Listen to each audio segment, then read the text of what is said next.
میرے آقا مدینے والے مصطفیٰ صلی اللہ تعالی وسلم فرماتے ہیں اذا فرغ احدکم من طہورہ فلیقل اشہد ان لا الہ الا اللہ وان محمدا عبدہ ورسولہ ثم لیصلی علی فاذا قال ذلك فتحت له ابواب الرحمہ۔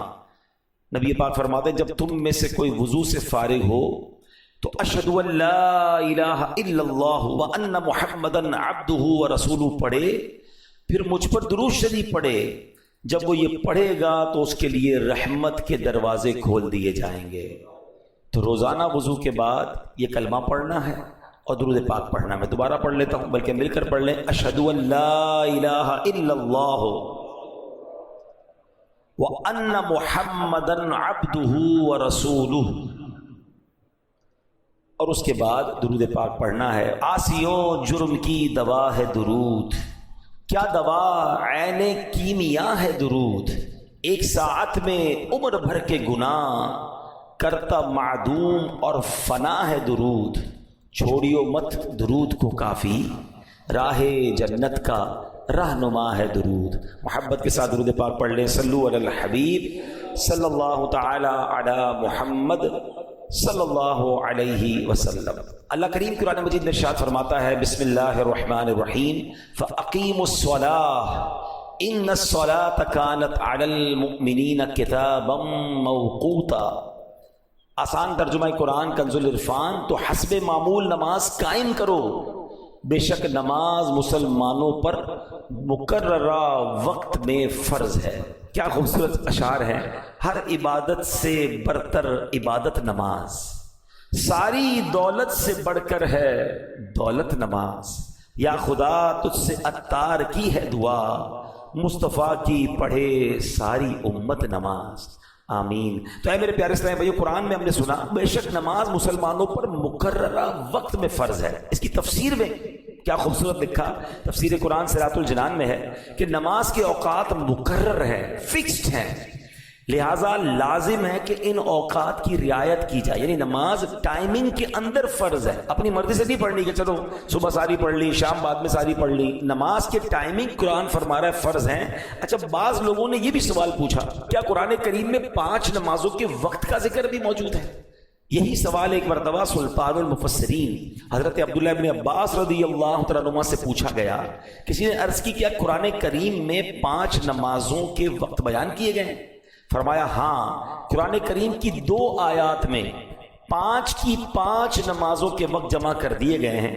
پھر آپ نے پارہ 21 سورہ روم کی آیت نمبر 17 اور 18 کی تلاوت کی۔ اب ذرا غور سے سنیے کہ قرآن میں 5 نمازوں کے ٹائمنگ کیسے بیان ہوا۔ اللہ قرآن میں فرماتا ہے فَسُبْحَانَ اللَّهِ حِينَ تُمْسُونَ وَحِينَ تُصْبِحُونَ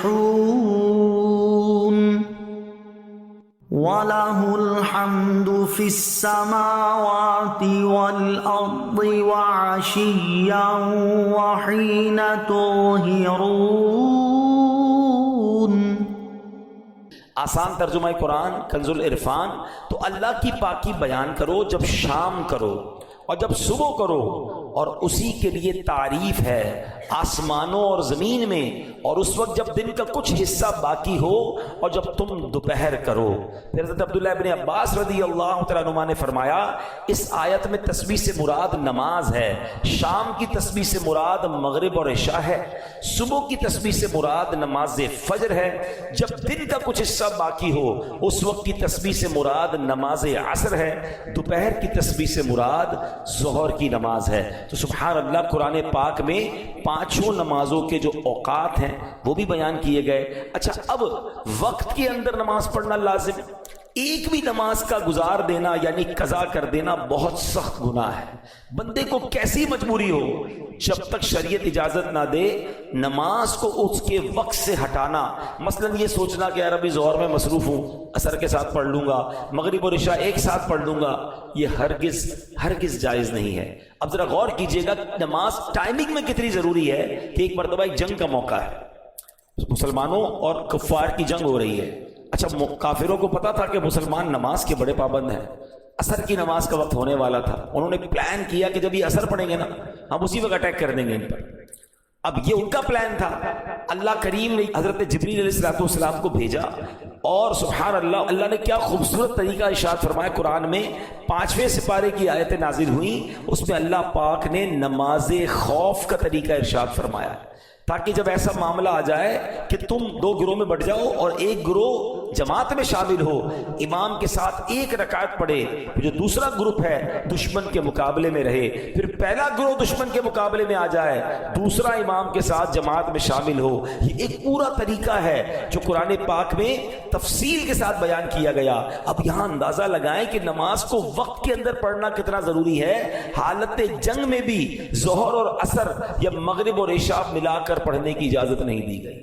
اب ذرا غور کریں کتنا امپورٹنٹ ہے کہ دشمن سامنے ہے, صفیں بنی ہوئی ہیں, عصر کا وقت آیا, یہ نہیں فرمایا کہ ابھی لڑائی ہے, جنگ ہے, اس کے بعد پڑھ لینا, نہیں, طریقہ پورا بیان ہوا قرآن میں کہ امام کھڑا ہو اور جناب ایک صف بنائی جائے اور ایک جو گروہ ہے وہ دشمن کے مقابلے میں رہے. 1 رکعت ادا کرنے کے بعد, ایسا نہیں کہ پوری 4 رکعتیں, 1 رکعت یہ ادا کریں پھر یہ دشمن کے مقابلے میں جائیں اور وہ گروہ آ جائے. ٹائمنگ کے ساتھ دشمن کے مقابلے میں بھی نماز بھی پڑھنے کا حکم قرآن نے دیا اور بعد جماعت نماز پڑھنے کا حکم دیا. اب ہمارا حال کیا ہے, یار آج سر میں درد ہے, ذرا کل پڑھ لیں گے, آج گھر میں مصروفیت زیادہ ہے, کل پڑھ لیں گے, آج بڑی امپورٹنٹ میٹنگ تو آفس میں چل رہی ہے, بڑا اہم کسٹمر آیا ہوا ہے, ابراڈ سے آیا ہوا ہے اور بڑا جناب آرڈر فائنل ہونا ہے, یار شام کو پڑھ لیں گے, نہیں جناب آج ذرا بارش ہو رہی ہے, موسم ٹھیک نہیں ہے, کل پڑھ لیں گے. یعنی ہو یہ گیا ہے کہ ہمیں ہر مصروفیت میں جو سب سے پہلی چیز ہم ڈراپ کرتے ہیں وہ ہم نماز کو ڈراپ کرتے ہیں. حالانکہ کسی بھی حالت میں, کسی بھی سچویشن میں, یعنی اس سے بڑی کیا سچویشن ہوگی کہ دشمن سامنے کھڑا ہے, مگر صحابہ کرام کو اس وقت بھی نماز پڑھنے کا ٹائم کے اندر حکم دیا گیا. کاش یہ ریئلائزیشن ہو جائے سارے کام بعد میں ہیں, پہلے نماز. اور میں آپ کو صحیح بتاؤں, ماشاءاللہ میں چہرے دیکھتا ہوں, آپ میں سے بہت ساروں کو جانتا ہوں کہ آپ کو اللہ نے بڑی عزتیں دی ہیں. آپ اپنے آفس کے کوئی سی او بیٹھے ہوئے ہیں, کوئی مینیجرز بیٹھے ہوئے ہیں, کوئی مالک بیٹھے ہوئے ہیں, آپ کے ساتھ ٹھیک ٹھاک لوگ وابستہ ہیں. اگر آپ ایز اے سی او, آپ is a head of the department, آپ ایز اے مینیجر, آپ is a leader of the team, وقت ہونے پر اپنے آفس میں, اپنی فیکٹری میں میٹنگ سے کھڑے ہو کر آپ نماز پڑھیں گے نا, آپ یقین کریں آپ انسپریشن بنیں گے. آپ کو دیکھ کر لوگ نماز پڑھیں گے, یار اتنا بیزی آدمی نماز پڑھ رہا ہے. آپ اپنے گاہک کو بتائیں کہ بس میں نماز پڑھ کے آیا, بلکہ اس کو بھی کچرے نماز پڑھتے ہیں. یہ بعض اوقات ایک جملہ, ایک انداز, یہ دعوت بن جاتی ہے. ماشاءاللہ کئی ہم نے دیکھا آفیسز کے باہر لکھ دیتے نماز کا ٹائم, بھائی اس وقت کام بند ہے, 5-10-15 منٹ کا بریک لیں, اپنے امپلائیز کو پڑھائیں. میں آپ کو مزے کی بات بتاؤں, دعوت اسلامی میں آلموسٹ پاکستان میں 42,000 امپلائیز ہیں.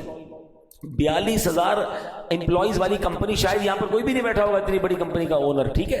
لیکن ہمارا رول یہ ہے کہ جو بھی مصروفیت ہے, نماز کا ٹائم ہوگا وہ کام بند ہو جائے گا, سارے لوگ نماز پڑھیں گے. بلکہ یہ رول ہے کہ جو بے نمازی ہے وہ ہمارا امپلائی نہیں بن سکتا. یعنی ہمارا رول یہ ہے کہ جناب جو اللہ کا نافرمان ہے وہ ہماری کمپنی کا فرما بردار کیسے بن سکتا ہے. آپ رول بنائیں نا کہ بھائی میرے آفس میں نمازی بندہ ہی جاب پہ رہے گا, اس سے کیا فائدہ ہوگا. 100 آدمی, 200 بندے, 500 بندے, جتنے سب نمازی بن جائیں گے, سب کا ثواب آپ کو ملے گا. عادت ہو جائے گی نماز کی, اور آپ بھی نماز پڑھیں. یعنی آپ جو جس پوزیشن پر ہے, اگر اس پوزیشن پہ نماز کے وقت پر آپ کھڑے ہو کے نماز پڑھنے چلے جائیں, یا نماز کا اہتمام کریں اپنے آفس میں, فیکٹری میں, گھر میں, بچوں کو بھی یہ ٹریننگ ہو کہ نماز چھوڑنے کا تصور ہی نہیں ہو. یعنی سب کو پتہ ہے نماز کا ٹائم ہوگا, کوئی اور کام نہیں انشاءاللہ.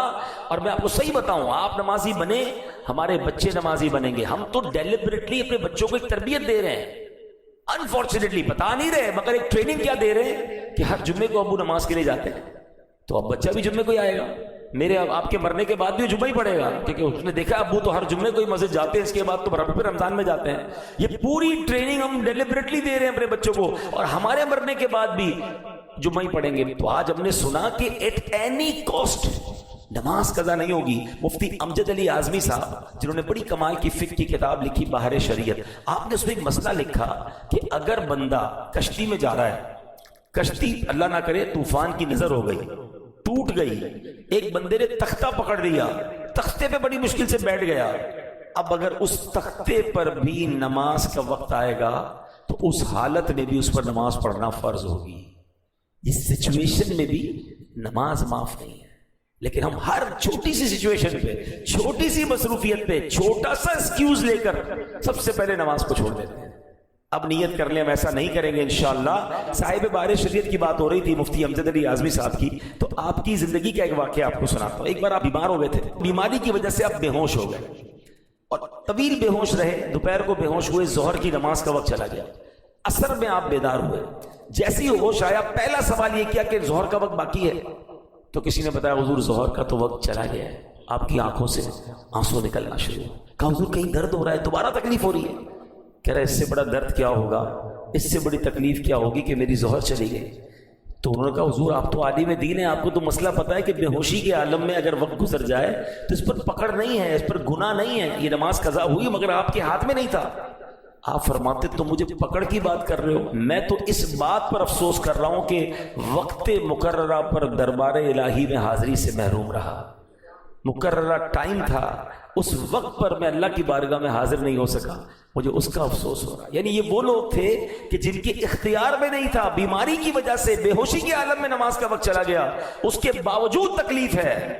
سچ بتائیں کبھی ہماری نماز قضا ہو، ہمارے چہرے پر ہمارے دل میں کوئی تکلیف تاری ہوتی؟ یہ بھی بڑا مسئلہ ہے۔ نماز چلی گئی اس کا افسوس بھی نہیں ہے، پورا گھر ناشتے کی ٹیبل پر جمع ہے، سب کی فجر قضا ہو چکی ہے، ہنس ہنس کے باتیں کر رہے، کسی کو یہ فکر نہیں ہے کہ فجر چلی گئی ہے۔ کسی دن اسکول مس ہو جائے، اسکول کی وین آ کر چلی گئی، بتاؤ گھر میں کیسی افراتفری، کتنا غصہ، کتنی ناراضگی، اسکول چھوڑ دی اس نے، ٹائم پہ نہیں اٹھا، تم نے نہیں اٹھایا، تمہاری غلطی ہے۔ یار ایک دن کی اسکول چلی گئی، اتنی ٹینشن، فجر سب کی چلی گئی، نو ٹینشن۔ کیسا گھر ہے وہ، ذرا سوچئے کہ صبح ہوتی ہے اس گھر میں کوئی بھی نہیں اٹھتا فجر کے لیے، یعنی مارننگ میں ہی اللہ کو ناراض کر دیا، یعنی سٹارٹ آف دا ڈے اللہ کو ناراض کر کے ہم اٹھ رہے ہیں سارے۔ یار ابتدا ایسی تو ہو کہ سارے گھر والے اٹھے۔ اچھا اسی گھر میں الارم رکھے ہوئے ہیں، کوئی بریک فاسٹ کے لیے رکھ رہا ہے، کوئی اسکول کے لیے رکھ رہا ہے، کوئی آفس کے لیے رکھ رہا ہے، فجر کے لیے کیوں نہیں رکھ رہے؟ تو انشاءاللہ نیت کریں کہ پابندی سے ہم نماز پڑھیں گے۔ ایک بڑی کمال کی بات، علماء کہتے ہیں جس طرح کھانے کا وقت مقرر ہے نا، کہ اگر بندہ اس ٹائم ٹیبل کے علاوہ کھائے تو طبیعت خراب ہو جاتی ہے۔ بندہ کہتا ہے تمہارے کھانے کا ٹائم سیٹ نہیں، ڈاکٹر بھی کہتے ہیں بھائی ٹائم پہ کھایا کرو، کیونکہ ٹائم پر کھانا آپ کے لیے، آپ کی باڈی کے لیے ضروری ہے، ورنہ اس کے بعد آپ کی ٹائمنگ آؤٹ ہوگی تو ہاضمہ خراب ہو جائے گا۔ بالکل اسی طرح دل کی غذا کے یہ 5 ٹائمنگ ہیں، ذرا سمجھیے اس کو، یہ روحانیت کے دروازے کھلتے ہیں اس وقت۔ اگر آپ وقت مقررہ پر نماز پڑھتے ہیں نا تو آپ کے دل کو روحانیت کی پراپر غذا ملتی ہے۔ ٹائم سے ہٹا کر دل کی غذا کھائیں گے تو وہ معرفت کے دروازے نہیں کھولیں گے۔ اچھا یہ تو ان کے لیے ہیں کہ جو نمازیں ٹائم گزار کر پڑھتے ہیں، جو پڑھتے ہی نہیں ہیں، قضائی کر دیتے ہیں، ان کے بارے میں کیا ہوگا؟ تو اے میرے پیارے اسلامی بھائیوں، کاش ہمیں یہ بات سمجھ آ جائے۔ اب جناب جو نماز کا ٹائم گزار کر نماز پڑھتے ہیں، قرآن اس کے بارے میں کیا فرماتا ہے؟ قرآن فرماتا ہے فَخَلَفَ مِن بَعْدِهِمْ خَلْفٌ أَضَاعُوا الصَّلَاةَ، تو ان کے بعد وہ نالائق لوگ ان کی جگہ آئے جنہوں نے نمازوں کو ضائع کیا۔ صحابی رسول حضرت عبداللہ بن مسعود رضی اللہ تعالیٰ عنہ اس آیت کی تفسیر میں فرماتے ہیں اس کا معنی یہ نہیں کہ وہ لوگ سرے سے نماز نہیں پڑھتے تھے، بلکہ معنی یہ ہے کہ وہ لوگ نماز کا وقت گزار کر نماز پڑھتے تھے۔ دیر سے نماز پڑھنے والوں کے بارے میں قرآن یہ کہہ رہا ہے جو سرے سے نماز نہیں پڑھتے ان کا کیا حال ہوگا۔ نبی پاک علیہ السلام فرماتے ہیں جس نے جان بوجھ کر نماز چھوڑی اس سے اللہ پاک اور اس کے رسول کا ذمہ بری ہو گیا۔ اعلیٰ حضرت امام اہل سنت لکھتے ہیں جس نے جان بوجھ کر ایک وقت کی نماز چھوڑی ہزاروں سال جہنم میں رہنے کا حقدار ہوا جب تک توبہ نہ کرے اور اس کی قضا نہ کر لے۔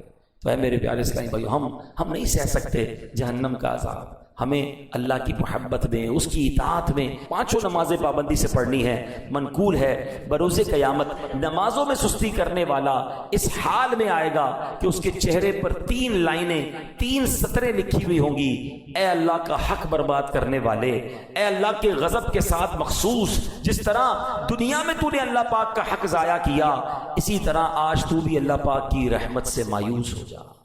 کہاں جائیں گے ہم اگر اللہ کی رحمت سے مایوس کر دیا ہے؟ ایک مشورہ دے دیتا ہوں، نماز کے ٹائمنگز پراپر پتہ چل جائیں، موبائل اپلیکیشن ہے پریئر ٹائمنگ، ٹھیک ہے؟ ٹھیک ہے. پریئر ٹائم، یہ دعوت اسلامی پریئر ٹائم آپ لکھیں گے، ایپ اسٹور پہ بھی ہے، پلے اسٹور پر بھی، اس کو ڈاؤن لوڈ کر لیں. One of the beautiful application ہے. پوری دنیا میں آپ کہیں بھی چلے جائیں، ایون آپ جہاز میں ہیں، آپ اس کی لانگیٹیوڈ ایٹیٹیوڈ جو بھی لکھیں گے، آپ کو جہاز کے اندر کا ٹائم بھی وہ بتا دے گا. دنیا بھر کے لاکھوں مقامات کا اس میں نماز کی ٹائمنگ مل جائیں گے، قبلہ ڈائریکشن مل جائے گا، وظائف مل جائیں گے. جب اتنا اہم فرض نماز ہے تو ہمارے پاس یہ ٹولز بھی ہونے چاہیے تاکہ ہم اپنے ٹائم ٹیبل کے مطابق نماز کو ادا کریں. اور انشاءاللہ ہم اللہ نے چاہا نماز کی پابندی کرتے رہیں گے تو پھر انشاءاللہ باقی برکتیں بھی ملتی رہیں گی. صلو علی الحبیب صلی اللہ تعالی علی محمد صلی اللہ علیہ وسلم.